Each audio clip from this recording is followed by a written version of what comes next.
ที่ยงพอก็สิบห้ากินตำมะหุ่นเด้อแซ่บๆมันทำ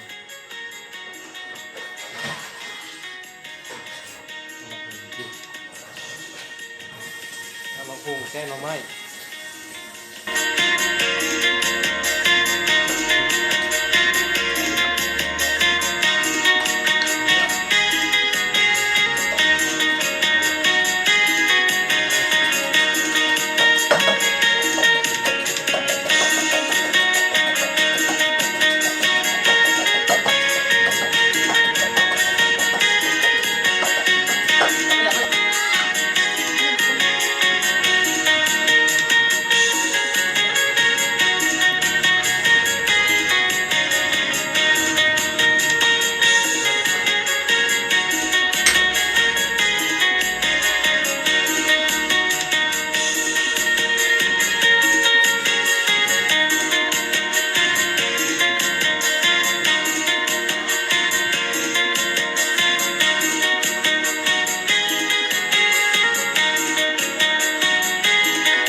พี่น้องเบิ่งหน้าตา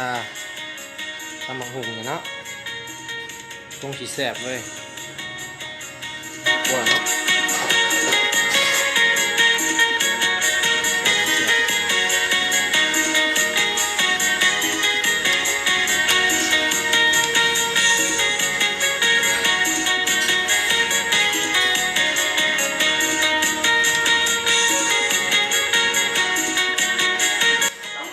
เด้ออาหารเที่ยงเด้อทอดขาไก่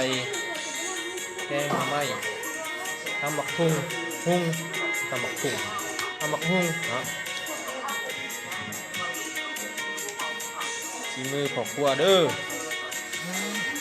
มาเด้อเนื้ออยู่ถ้วยหนึ่งใครอยากได้เด้อกดไลค์กดแชร์